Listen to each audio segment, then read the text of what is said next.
పిచ్చోడా, పాపారావు నాకు పాపం చేసిన అన్యాయం చేసిన వాడు చేసిన పుణ్యం న్యాయం ఏమిటో తెలుసా? ఇలాంటి వాళ్లను అమ్మా నాన్న అని పిలిచే అదృష్టం నాకు కలిగించడం. కానీ నే చేసిన పాపం ఇటువంటి వాళ్ళను పోగొట్టుకోవడం. నాన్న, ప్రతి మనిషి బ్రతుకులోనూ ఏదో ఒక క్షణం చాలా విలువైంది. అది కొందరు జీవితాల్ని ఆకాశానికి ఎత్తేస్తుంది, కొందరు జీవితాల్ని పాతాళానికి తొక్కేస్తుంది. దేనికైనా సిద్ధపడే నేను వెళ్తున్నాను. అమ్మా, పెంచిన రుణం తీర్చుకోలేని దరిద్రుణ్ణి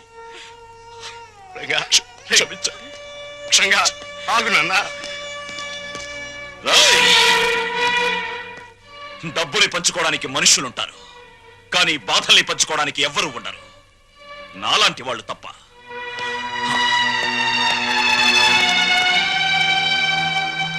వెధవలందరికంటే నువ్వు వెధవిరా, వెధవ.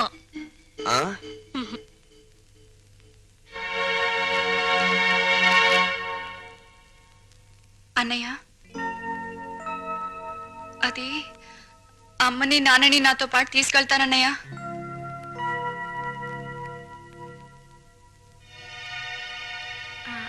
అవునరా, కొన్నాళ్ళు గాలి మారితే మనశ్శాంతిగా ఉంటుందని.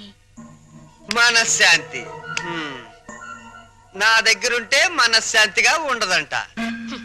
నీ దగ్గర మనశ్శాంతి ఎవరికుంటుందిరా లోఫర్? ఇంతకీ వెళ్ళేది టెంపరీగానా పర్మనెంట్ గానా?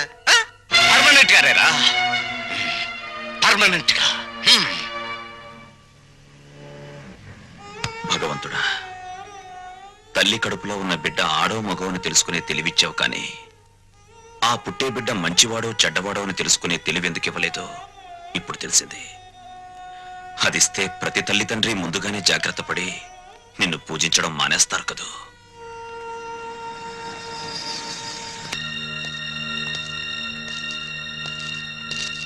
బావా, మీరా?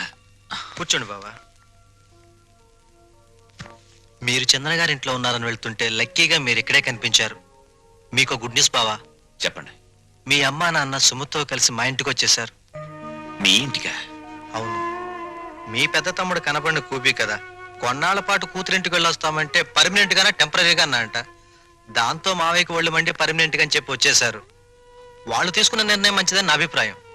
మీరు కూడా ఒకసారి మా ఇంటికి వచ్చి వాళ్ళని చూస్తే వాళ్ళు ఎంతో ఆనందిస్తారని నా ఉద్దేశం. ఏం బావ మాట్లాడరే? మా పెద్దోడు కూబి అని మీరే చెప్పారుగా. ఇప్పుడు నేను మీ ఇంటికి వచ్చి మా నాన్నని కలిస్తే మీరు నేను మా నాన్న కుమ్మక్కై ఒక చోటుకి చేరామని, మనమంతా ఒకటైపోయి వాళ్ళని వేరు చేశామని నాన్న అలరి చేస్తాడు. అది కరెక్టే. మా చెల్లెమ్మకు మా అమ్మ నాన్న అంటే పంచప్రాణాలు. మీరు సహృదయులు.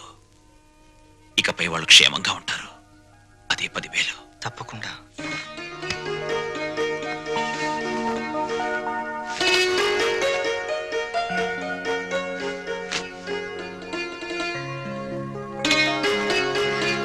ఏమ్మా, మా కోసం అన్ని సిద్ధంగా అమరుస్తున్నావా? అబ్బే, అదేం లేదమ్మా. మరి మీ నాన్నగారికి మల్లె పువ్వు లాంటి తెల్లటి దుప్పటి తెళ్ళు ఇష్టమని, అవి లేనిదే సరిగ్గా నిద్ర పట్టదనేగా.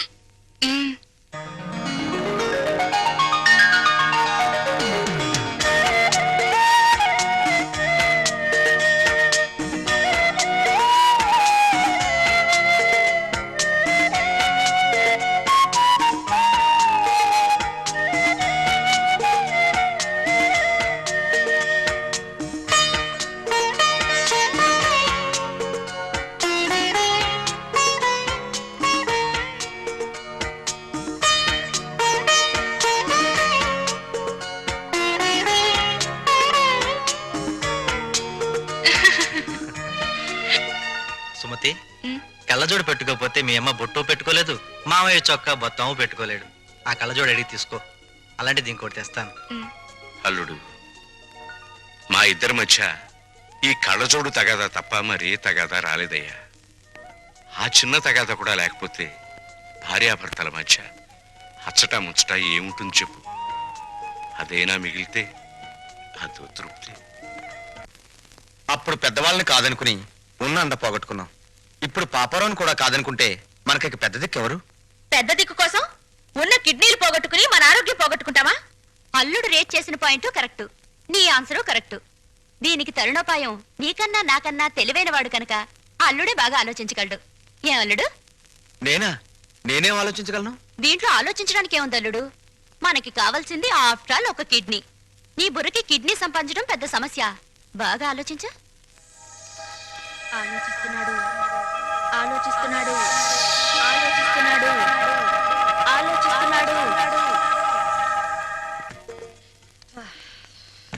అత్తయ్య అమ్మా నాన్నగారేరి? నా వల్ల కాదురా బాబు, ఆయనతో నేను పడలేను. శ్రీశైలం వెళ్ళామా, అక్కడి నుంచి రామేశ్వరం కన్యాకుమారి రోలర్ మీద వెళ్ళాలని మొండికేశారు. ఆయన సత్రంలో నిద్రపోతూ ఉంటే ఆయనతో చెప్పా పెట్టకుండా పారిపోయేసాను. మావయ్య గారు కంగారు పడతారేమో అత్తయ్య. ఏం పర్వాలేదమ్మా, రోలర్ చక్రం మీద ఇంటికి వెళ్తున్నానని రాసి దొంగల బండి ఎక్కువచ్చేసాను. వదిలి గారు ఇదేనా రావడం? అవునదినే, మీరెప్పుడొచ్చారు? 15 రోజులైంది. 15 రోజులైందా? అది నేనే రమ్మన్నాను అత్తయ్య. ఓహో, ఒంటరిగా ఉండలేక జతకు రమ్మనింటావు. ఫోన్లే, నేనొచ్చేసాగా. నమస్కారం అమ్మా. మీరు వచ్చారా? ఒళ్ళంతా కంపరంగా ఉంది, స్నానం చేసి వస్తానమ్మా. అమ్మా ఆ, ఎదుటి వాళ్ళు ఏమనుకుంటారో లేకుండా ఏమిటా మాటలు? ఏం మాట్లాడాలో ఏం మాట్లాడకూడదో నాకన్నీ తెలుసు. ఒకరి కొంప మీద ఒకరు పడి తింటే ఎంతటి వాళ్ళైనా రోడ్డును పడాలి. చాలే, నువ్వేం మాట్లాడుకో. వాళ్ళు ఇక్కడే ఉంటారు అంతే. ఎలా ఉంటారో నేను చూస్తాను.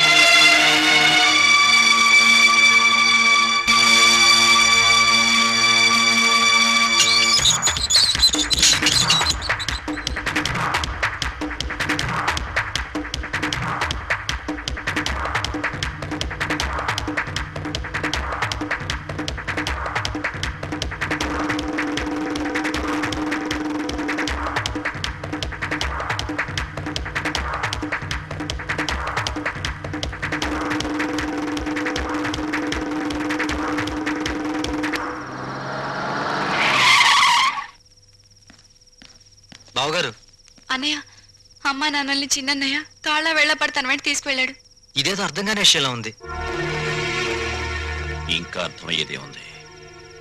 ఆ కసాయివాడి మాటలు నమ్మి అమ్మా నాన్న తోడేళ్ల కొంపకు వెళ్ళారంటే ఇదేదో పెద్ద కుట్రే. తేలుస్తా.